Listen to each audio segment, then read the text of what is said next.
हैं शिव, गाते हैं वैदिक वाणी, पूरे विश्व में प्रचार कर रहे हैं वैदिक धर्म और वेद शास्त्रों का, लेकिन जब अपनी मैया का उद्धार करना है तो कृष्णाष्टकम सुना रहे हैं। अद्भुत है बंधुओं शंकराचार्य जी, बहुत सुंदर है। आपका चरित्र खूब बड़ा है, लेकिन एक बहुत सुंदर एक ऐसी घटना सुना दें जिसको सुनकर के शंकराचार्य भगवान के प्रति और विश्वास आपका प्रगाढ़ हो जाए। आप सन्यास लेकर के जब दिग्विजय पर निकले पूरे भारत में, तब माहिष्मती नगर में आपका प्रवेश हुआ और वहां एक बहुत अच्छे शास्त्रार्थी रहते थे जिनका नाम था मंडन मिश्र। मंडन मिश्र से शास्त्रार्थ कैसा हुआ, यह अद्भुत प्रचलित बात है शंकराचार्य भगवान का। जैसे ही आप माहिष्मती पहुंचे तो वहां जाकर के आपने मंडन मिश्र जी का घर पूछने लगे, कहां रहते हैं मंडन मिश्र, उनका पता बताओ कोई। ढूंढते ढूंढते ढूंढते पहुंचे तो एक युवती मिली। बाद में पता चला कि ये मंडन मिश्र जी के घर में काम करने वाली दासी थी। उससे शंकराचार्य भगवान ने पूछा कि यहां पंडित प्रवर शास्त्रार्थ निष्णात मंडन मिश्र रहते हैं। सब लोग ध्यान से बैठो, सब लोग इधर देखो, कथा सुनो। मंडन मिश्र रहते हैं, उनका पता बता सकते हैं आप कहां रहते हैं? तो मंडन मिश्र जी के घर में झाड़ू पोंछा बर्तन करने वाली दासी उत्तर में कैसे बता रही है कि मंडन मिश्र का घर कहां है? स्वतः प्रमाणम परतः प्रमाणम कीरांगना यत्र गिरो गिरन्ति द्वारस्थ निर्णांतर सन्निरुद्धा जानी तन्मंडन मिश्र धाम। मतलब पूछा कि मंडन मिश्र जी का घर कहां है, तो तुरंत छंदबद्ध श्लोक बना करके दासी बता रही है। वो क्या कह रही है? बोले स्वतः प्रमाणम परतः प्रमाणम कीरांगनाम यत्र गिरो गिरंती। बोले जिसके द्वार को देख के, जिसके द्वार पर जाकर के दो पक्षी आपस में वेदों की चर्चा कर रहे हों और वेद के प्रमाण पर एक दूसरे के प्रमाण का खंडन और एक दूसरे के प्रमाण को सही बता रहे हों, जिस द्वार के, जिस अंगने के पक्षी भी आपस में वेद की चर्चा कर रहे हों, यह प्रमाणित बात है कि वो मंडन मिश्र का ही घर होगा। चले जाइए, आप ढूंढ लीजिए।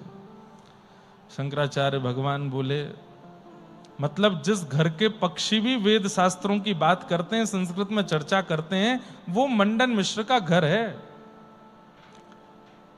आपका परिचय? बोले मैं उनकी चरण दासी हूं, उनके घर में दासी का कार्य करती हूं। शंकराचार्य भगवान अपने शिष्यों को देखने लगे, बोले जिनकी दासी धारा प्रवाह संस्कृत बोलती है और एड्रेस पूछने पर छंदबद्ध संस्कृत बोल करके, छंदबद्ध श्लोक बोल करके, अनुष्टुप छंद में श्लोक बना करके बोल रही है, सोचो स्वामी कैसे होंगे, दासी ऐसी है। तो मंडन मिश्र जी के यहां पहुंचे, जाकर के शास्त्रार्थ हुआ। शास्त्रार्थ में मंडन मिश्र जी शंकराचार्य भगवान से हार गए। विश्व में कभी नहीं हारे थे मंडन मिश्र, लेकिन आज शंकराचार्य भगवान ने उनको हरा दिया। और जैसे ही हार हुई, सब शिष्यगण खड़े होकर के ताली बजाने लगे, सब लोग जय जयकार करने लगे, आद्य गुरु शंकराचार्य भगवान की जय जय होने लगी सब जगह। पूरा माहिष्मती शांत हो गया। आज हमारे नगर का सबसे बड़ा शास्त्रार्थी हार गया पहली बार। शंकराचार्य भगवान ने हरा दिया। इतने में ही मंडन मिश्र की पत्नी आई निकल करके, बोले क्षमा करें, मैं बहुत देर से भीतर बैठ करके सुन रही थी, लेकिन आपने अभी आधे मंडन मिश्र को हराया है। मैं इनकी अर्धांगिनी हूं। पत्नी का मतलब क्या होता है? आधा अंग। आपने आधे मंडन मिश्र को हराया है। अब मुझसे शास्त्रार्थ कीजिए, मुझे हरा पाएंगे तो आप पूर्ण विद्वान माने जाएंगे और पूर्ण विजेता माने जाएंगे। शंकराचार्य भगवान देखते तो थे नहीं, नीचे नजर करके बोले जैसी आज्ञा। और मंडन मिश्र जी की पत्नी भारती नाम था उनका, सन्मुख आकर के बैठी और आकर के शास्त्रार्थ करने लगी। एक बात वो कहती, यहां से शंकराचार्य भगवान उसका उत्तर देते, शंकराचार्य भगवान बोलते, सामने से वो उत्तर देती। करते करते करते उन्होंने एक चाल चली और ऐसे विषय पर शास्त्रार्थ छेड़ दिया जिस विषय को शंकराचार्य भगवान जानते नहीं थे तो नहीं कहना चाहिए, पर अनुभव नहीं किया था। काम शास्त्र पर शास्त्रार्थ करने लगे और जैसे ही उनकी तरफ से यह प्रश्न उठा और कोई विषय काम शास्त्र का उन्होंने कहा, तो शंकराचार्य भगवान हाथ जोड़ करके मुस्कुरा के बोले, जिसमें मेरा अनुभव नहीं और जिसमें मेरी गति नहीं, जिसमें मेरा प्रवेश नहीं।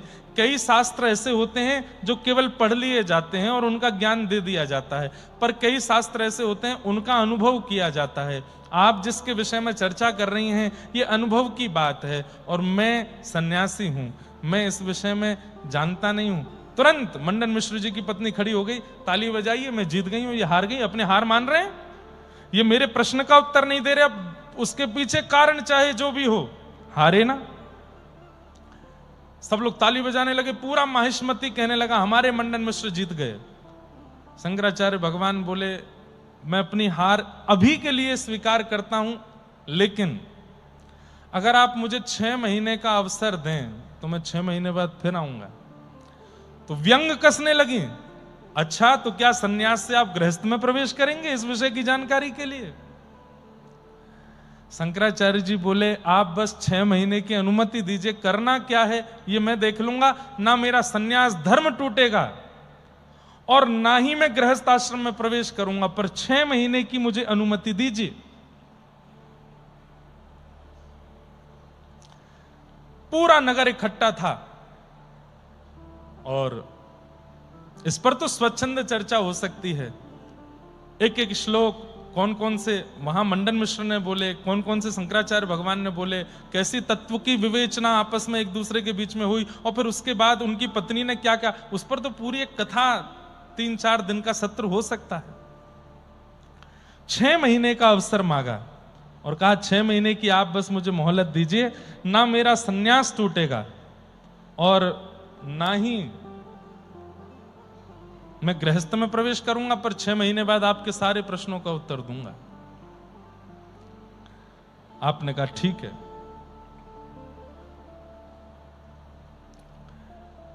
छह महीने में शंकराचार्य भगवान ने क्या किया? पहले तो एक ग्रंथ की रचना की जिसका नाम था मोह मुद्गर, और अपने शिष्यों को वो ग्रंथ याद कराया। शिष्यों ने पूछा, गुरुदेव आप क्या करने वाले हैं? बोले ये ग्रंथ याद कर लो अभी अभी जिसकी रचना की है। बोले अब मैं अपने मंत्र बल से और अपने ज्ञान बल से, अपने ध्यान बल से शरीर का त्याग करके अपनी सूक्ष्म आत्मा को किसी गृहस्थी के अंदर प्रवेश कराऊंगा। तब एक राजा खोजा जिसके प्राण निकल चुके थे, पत्नी रो रही थी। शंकराचार्य भगवान ने कहा इसको जीवित हम कर देंगे, थोड़ी देर रुको। और वहां जाकर के अपने शिष्यों से कहा कुछ महीने की बात है, मेरे शरीर को संभाल के रखना, मैं दोबारा लौट करके आऊंगा। मैं इस राजा अमुक देश के राजा के शरीर में प्रवेश कर रहा हूं और वहां जाकर के ये समस्त जो मंडन मिश्र की पत्नी ने जो जो प्रश्न पूछे उन सबका उत्तर जान के आऊंगा, अनुभव करके आऊंगा। 6 महीने के अंदर यदि मैं वापस राजा के देह से ना आऊं तो जो शास्त्र मैंने तुमको याद कराया उस राजा के दरबार में जाकर के उस शास्त्र का गायन करने लगना। उसी समय उस राजा का देह छोड़ के मैं दोबारा इसी शरीर में आ जाऊंगा। सोच रहे हैं आप, आज का विज्ञान चक्कर खा के गिर पड़ेगा जो आद्य गुरु शंकराचार्य भगवान ने किया उस समय। पहले ग्रंथ की रचना करके अपने शिष्यों को याद कराया, शिष्यों को याद करा करके एक राजा के मृतक देह में प्रवेश किया और अपने देह को शिष्यों को दे दिया। बोले श्वास नहीं चलेगी, नाड़ी नहीं चलेगी, पर कुछ पेय जल आदि लगाते तुम इसको जीवित रखना, इसको खराब मत होने देना, मैं आऊंगा। और उस राजा के देह में प्रविष्ट होकर के संपूर्ण काम शास्त्र का अनुभव भी किया और उसके समस्त भावों को निकाला। लेकिन अब देह में प्रवेश होते ही राजा का जो देह था वो भोगी देह था, भोग आदि में संलिप्त देह। 6 महीने हो गए, शिष्यों ने खूब प्रतीक्षा करी, नहीं आए गुरुदेव। तो उस अमुक राजा का परिचय दिया था, राजा के दरबार में गए और शिष्यों ने जाकर के वहां पर मोह मुद्गार नामक ग्रंथ का जब गायन किया, पहले तो वो राजा सुनता रहा, सुनते सुनते सुनते नेत्र बंद हुए, आत्मबोध होने लगा, मैं कौन हूं। मोह नष्ट करने वाला ग्रंथ है, अगर कोई उसको सुन ले, उसको पढ़ ले, तो उसके चित्त में किंचित भी मोह होगा, नष्ट हो जाएगा। तुरंत पत्नी पराई लगने लगी, राज दरबार पराया लगने लगा, पुत्र पराया लगने लगा, धीरे धीरे अपना देह पराया लगने लगा, ये नश्वर शरीर है, ऐसी चित्त में स्थिति होने लगी। नेत्र बंद हुए, आत्मबोध हुआ, तब पता चला मैं तो शंकराचार्य हूं, मैं तो बोध के लिए शरीर में आया था। तुरंत उस राजा का देह त्याग करके फिर शंकराचार्य जी के रूप में प्रविष्ट हो गए। 6 महीने बाद पुनः जीवित होकर के माहिष्मती राज्य में गए।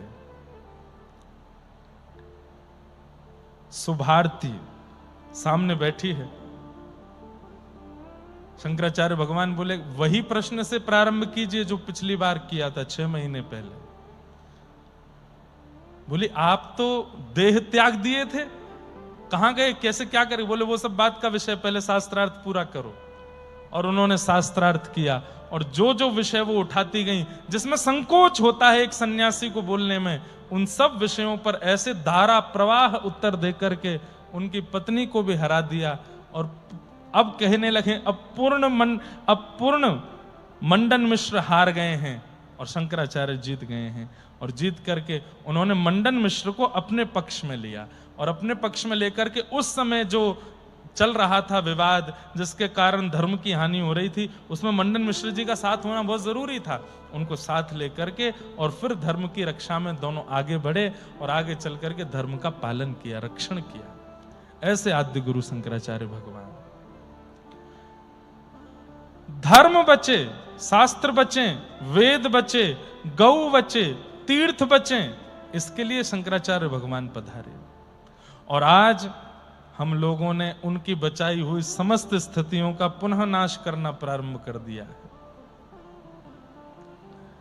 आज का दिन इसलिए महत्वपूर्ण है कि आज का दिन स्मरण करके, आद्य गुरु शंकराचार्य भगवान को स्मरण करके कम से कम हम ये याद रखें कि शंकर ही शंकराचार्य जी के रूप में आकर के कितना परिवर्तन करके गए इस संसार में, और हमने क्या कर दिया उसी धर्म का, हम कैसा रूप बनाते जा रहे हैं। जो वैदिक आपको दत्त धाम में दिख रहे हैं, ऐसे वैदिक आपको भारत में ढूंढने पर नहीं मिलेंगे। और इसी वैदिक कर्म की रक्षा कर रहे थे शंकराचार्य भगवान, क्योंकि वे जानते थे कि भारत देश को आधुनिकता नहीं चला सकती। भारत विश्व गुरु को ये वेस्टर्न कल्चर नहीं चला सकता। ये अगर भारत में आया तो इसका बंटाधार कर देगा।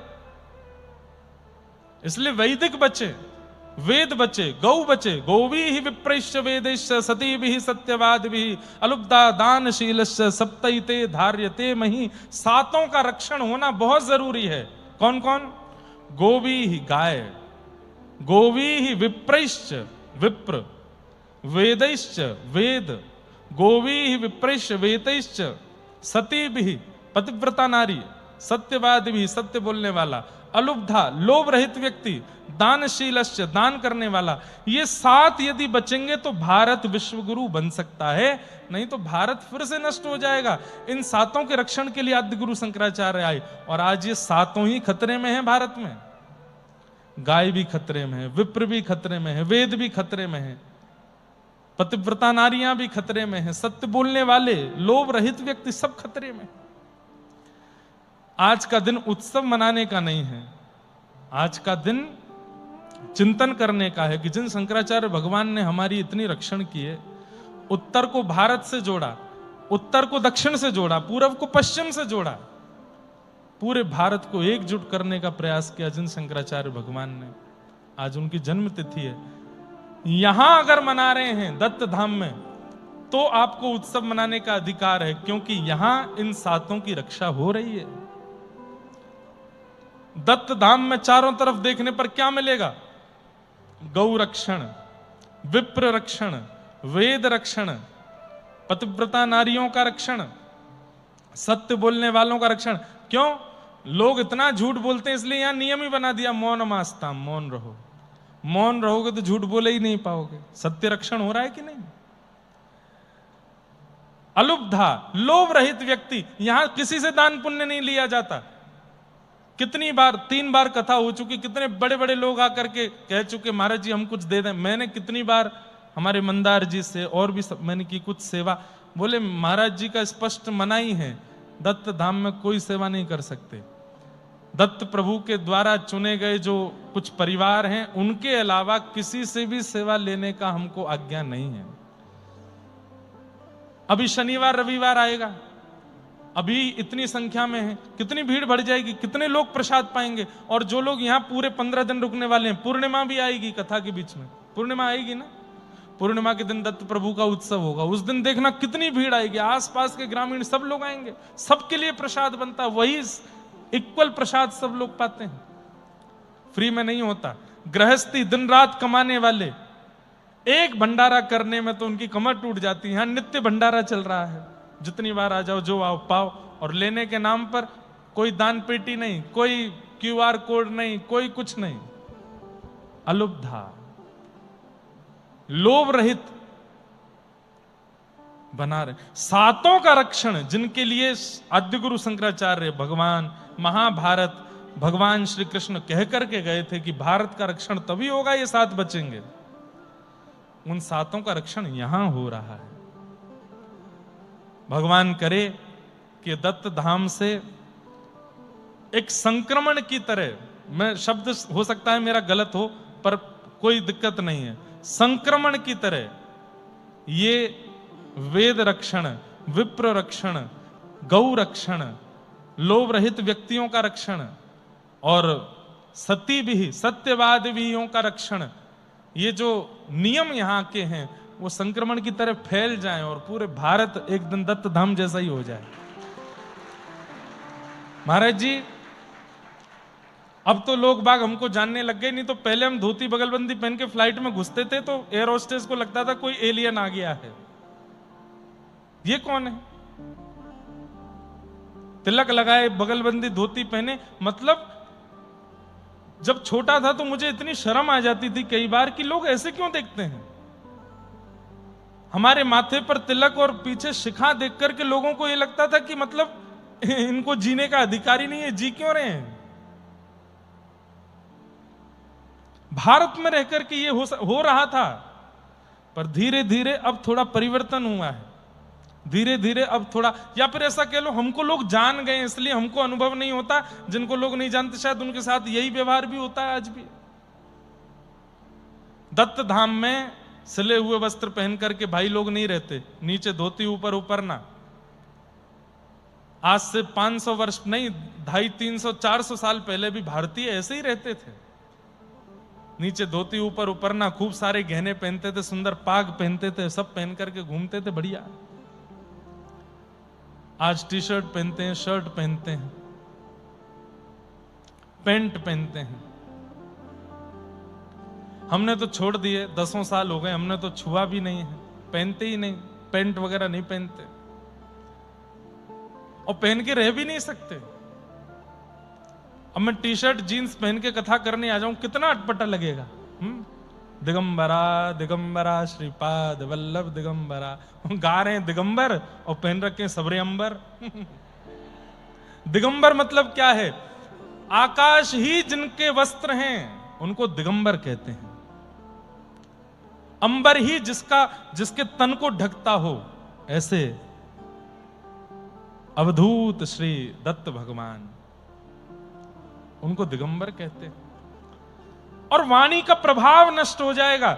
मैं जीन्स पहन करके पैंट पहन के यहां प्रवचन करने लग जाऊं, व्यासपीठ पे तो बैठूंगा ही नहीं, खड़े होकर मेरी बात समझ नहीं आएगी आपको। और 15-20 मिनट आ भी गई अगर लच्छेदार कुछ बातें लटका झटके वाली बोल भी दी, आधा घंटे बाद लगेगा बस करो भैया, अब पच नहीं रही है बात। ये वाणी में भी जो विश्वास प्रकट आपके चित्त में हो रहा है ना, ये भी आवरण की वजह से हो रहा है। और यहां तो दत्त धाम में तो वस्त्र भी अद्भुत हैं। व्यास मतलब हम जो वस्त्र पहन के आते हैं ये महाराज जी देते हैं रोज। ये वस्त्र पहले आएंगे गोदावरी जी में धुलेंगे, गोदावरी जी के जल से धुल करके सूखेंगे, फिर तय बन के हमारे पास आएंगे। अपरस में हम इन वस्त्रों को पहन के फिर कथा सुनाने आते हैं। वस्त्र का कितना बड़ा रोल है आपके जीवन में। अब जैसे दत्त धाम में लोग रहते हैं, दत्त धाम के लोग एक बार खुले बंबई के मरीन ड्राइव पे घूम तो आओ, पूरे बंबई के लोग ऐसे देखेंगे, ये क्या हो गया, ये क्या हो गया, ये क्या पहन के घूम रहे हैं सब, ये कौन से वस्त्र कहलाते हैं? अरे ये हमारे भारतीय वस्त्र हैं, ये हमारी पहचान है, ये हमारी पुरातन स्थिति है। अब जो लोग पहन रहे हैं वो तो अंग्रेज दे करके गए हैं। स्वतंत्रता दिवस पर झंडा फहराने का अधिकार उनको है जो धोती पहनते हैं। स्वतंत्रता दिवस मनाने का अधिकार उनको है जो तिलक उर्दपुंड लगाते हैं, शिखा धारण करते हैं, धोती पहनते हैं, गले में कंठी या रुद्राक्ष धारण करते हैं। वो स्वतंत्र हैं क्योंकि उन्होंने परतंत्र अंग्रेजों का कुछ भी स्वीकार नहीं किया। हम स्वतंत्र हैं। कई लोग दत्त धाम आने के बाद भी टी शर्ट नहीं छोड़ रहे हैं, पैंट नहीं छोड़ रहे हैं, गलत है। अरे कम से कम 15 दिन, 1 महीना, जो भी यहां उतने स्वतंत्र रह करके तो देखो कितना अच्छा लगता है।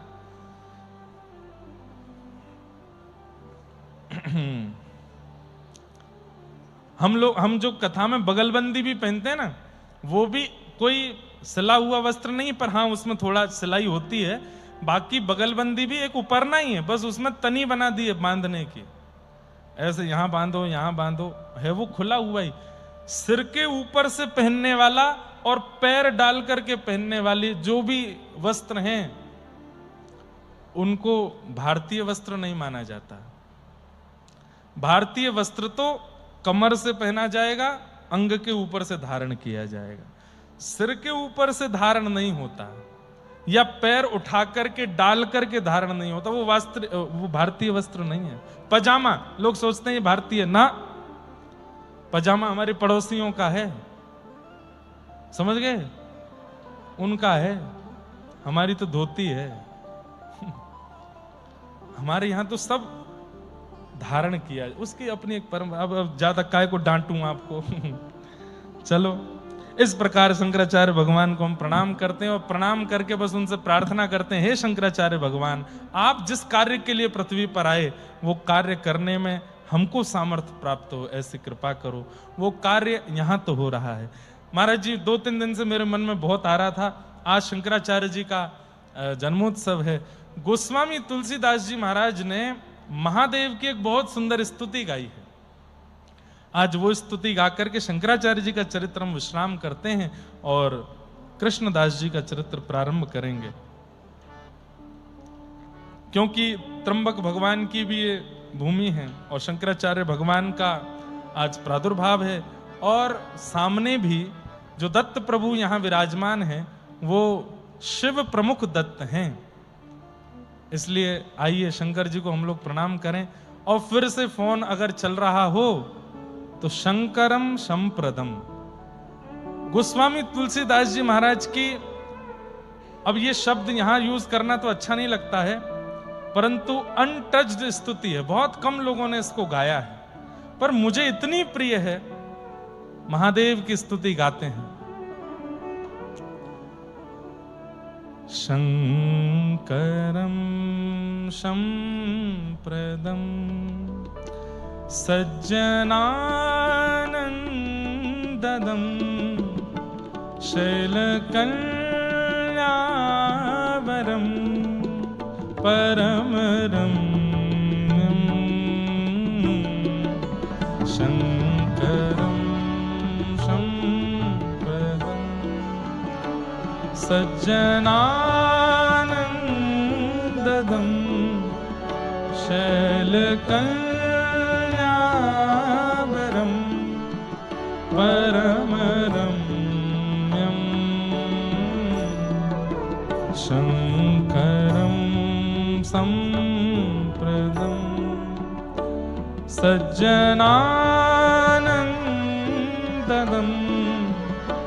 शैलकल्यावरम परम रम्यम शंकरम संप्रदम सज्जनानंददम।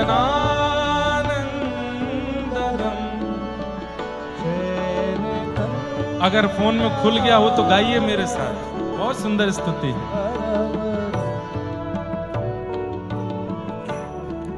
काम मद मोचनम ताम रस लोचनम वामदेवं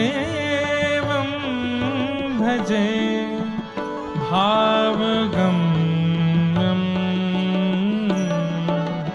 शंकरं संपदं सज्जनानन्दं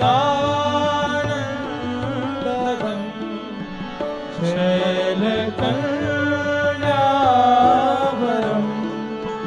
परमरम्यं कंबुकुलदेन्दुकर्पूर गौरं शिवं सुन्दरं सच्चिदानन्द कंदं कंबुकुलदेन्दुकर्पूर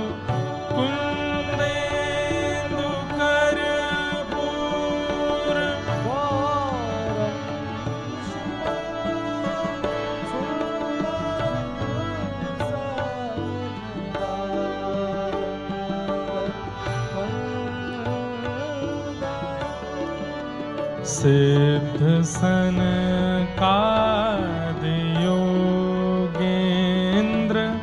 वृंदारका विष्णु विधिवंद चरणार विंदम शंकरं संपदं सज्जनानन्दं शैलकल्यावरं परमरं देवादिदेव महादेव शंकर भगवान की।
ब्रह्मकुलवल्लभं सुलभमति दुर्लभं विकटवेशं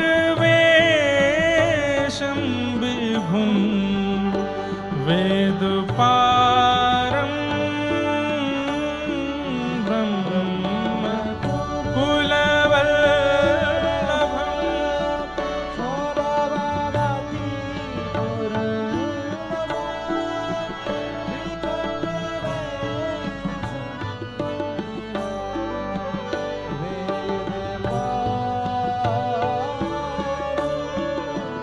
नौमि करुणाकरं गरलगङ्गाधरं निर्मलं निर्गुणं निर्विकारं शङ्करं संप्रदं सज्जनानन्दं शैलकल्यावरं परमरम्यं कालकालं कलातीत मज कठिन कली काल कानम कृशानम काल कालम कलातीत अजरम हरम कठिन कली काल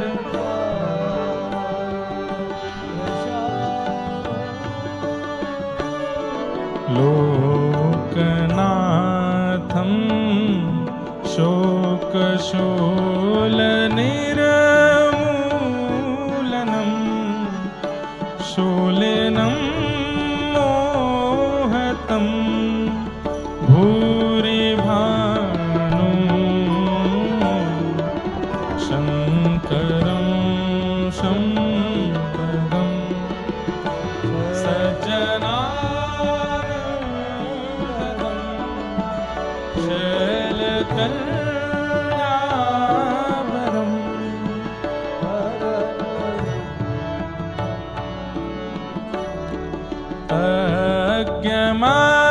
अज्ञान पाथोधि घट संभवं सर्वगं सर्व सौभाग्य मूलं तज्ञान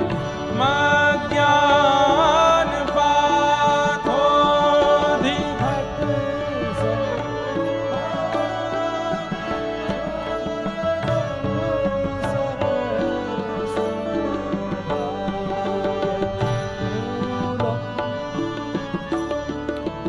प्रचुर भव भंजनम प्रणत जन रंजनम दास तुलसी शरण सानुकूलम शंकरं शंकरं सज्जना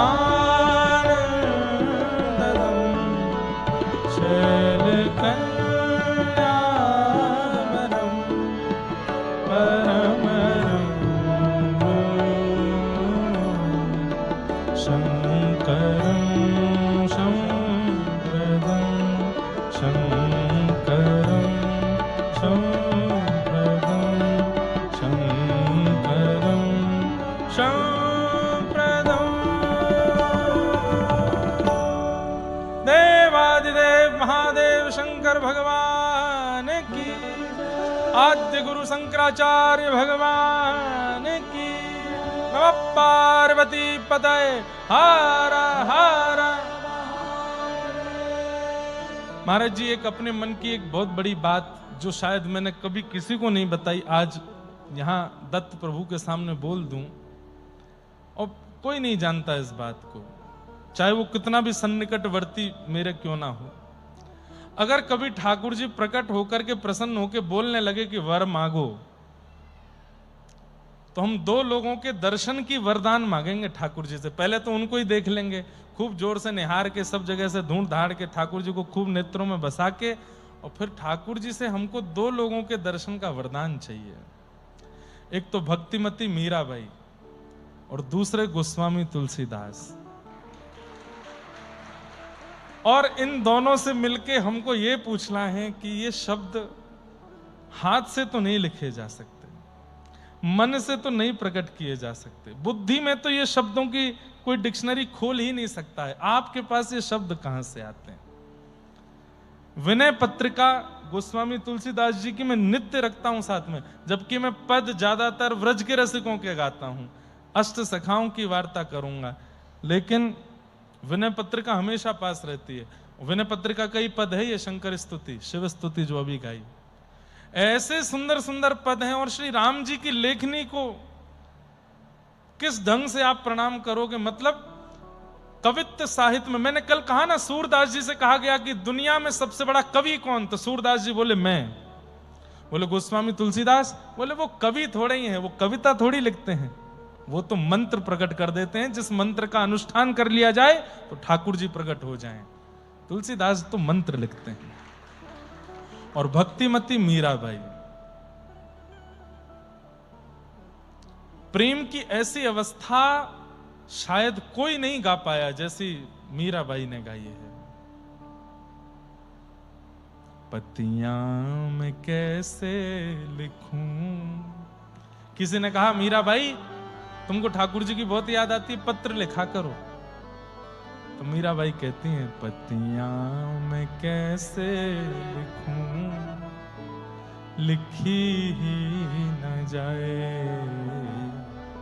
पतियां मैं कैसे लिखूं, लिखी न जाए।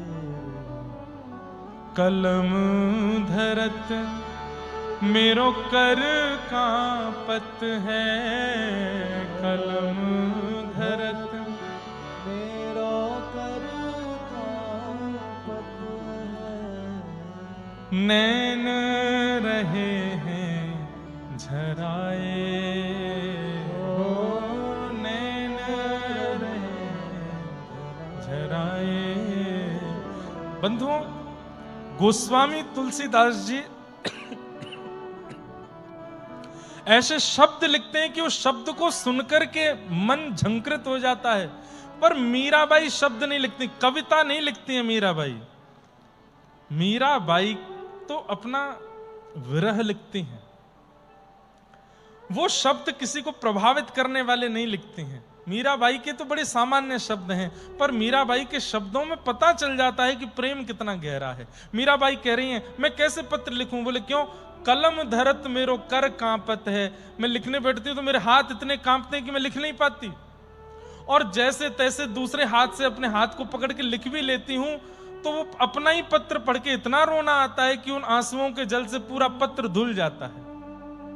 पतियां मैं कैसे लिखूं, लिखी ही न जाए।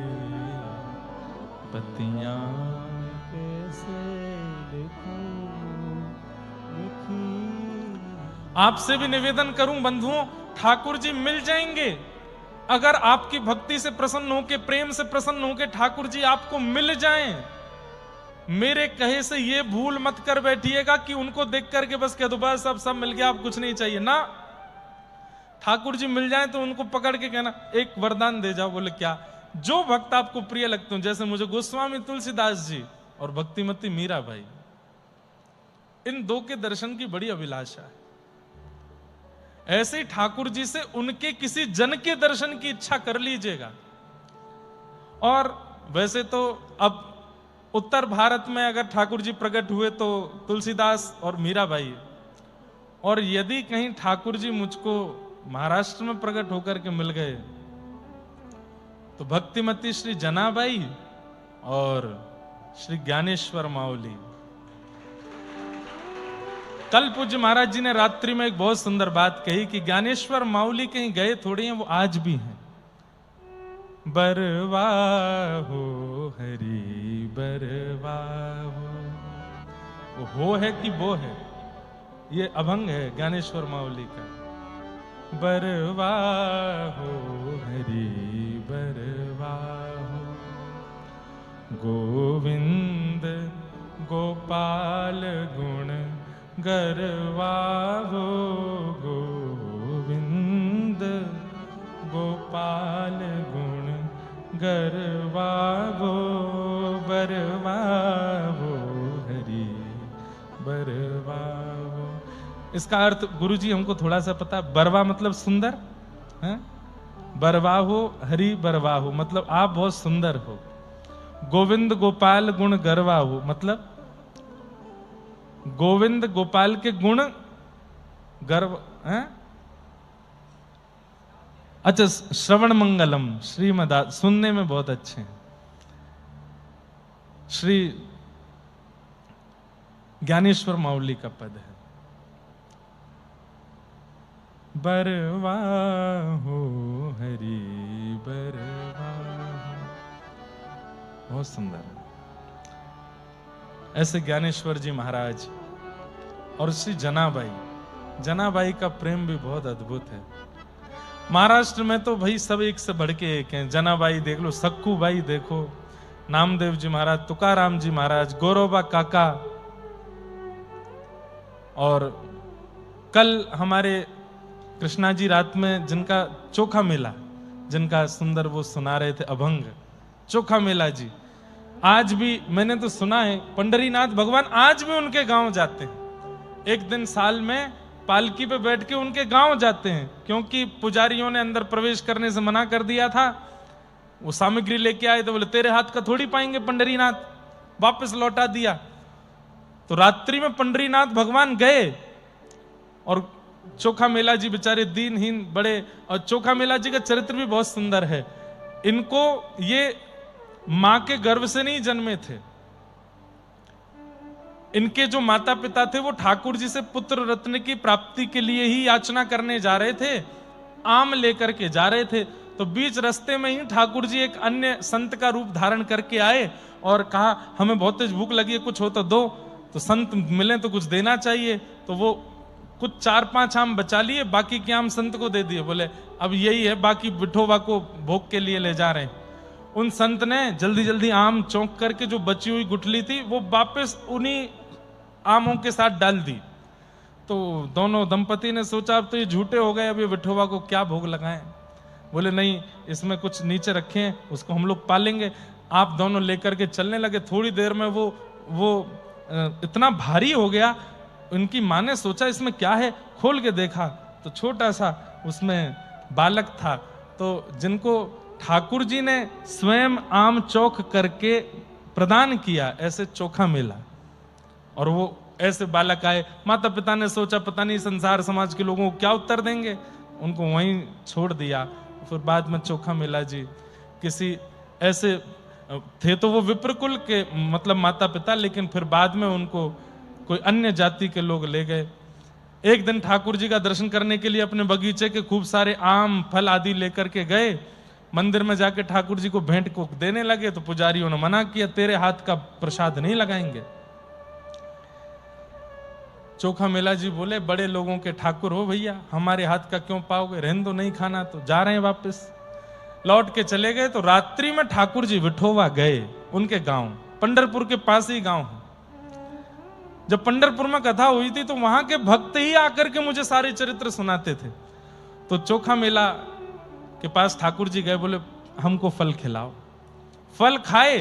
चोखा मेला ने खूब डांट लगाई, बोले बड़े होंगे ठाकुर हो गए, हमको तो मंदिर में घुसने नहीं देते। बोले मैं तो सबको घुसने देता हूं, अभी पुजारी वगैरह रोक देते, इनको क्या करूं मैं।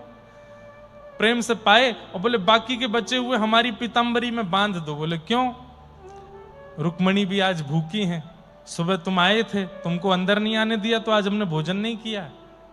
आज सुबह से मैं और रुक्मणी जी दोनों भूखे हैं, मैंने तो पा लिया, बाकी का बांध के ले जाता हूं, रुक्मणी को खिला देंगे। बांध के ले गए ठाकुर जी। रुक्मणी जी सुबह से भूखी बैठी हैं, ठाकुर जी लेके आए चोखा मेला के बगीचे के आम आदि जो भी फल थे दिए। रुक्मणी जी ने प्रेम से पाए, छिलके गर्भगृह में ही छोड़ दिए। प्रातः काल जैसे गर्भगृह का द्वार खुला, भीतर छिलके देखे तो पुजारियों ने सोच, उनके मन में आया ये कल वो आया था, उसी ने जिद करके कैसे भी मंदिर में प्रवेश करके झूठा कर दिया पूरे मंदिर को। घर जाकर के उनको पीटने लगे, वहीं से चिल्लाए विठोबा मैंने तो कुछ नहीं किया, ये मुझे क्यों मार रहे हैं यहां आकर के। लौट करके जब पुजारी जन गए तो ठाकुर जी ने अपने द्वार बंद कर लिए। बोले मेरे भक्त को क्यों मारा, अरे तुम लोग इतनी बुद्धि विवेक का कभी चिंतन नहीं करते, मंदिर का ताला लगा है, सब कुछ इतना बंद करके गए हो, हमको सील पैक करके जाते हो मंदिर में, सील खुली नहीं, ताला खुला नहीं तो छिलका अंदर कैसे आ गए। यही क्यों सोचते हो कि कोई बाहर से अंदर आया हो, ये कभी तुम्हारे मन में क्यों नहीं होता कि ये चैतन्य परमात्मा भी तो बाहर जा सकता है, बाहर जाके लीला करके आ सकता है।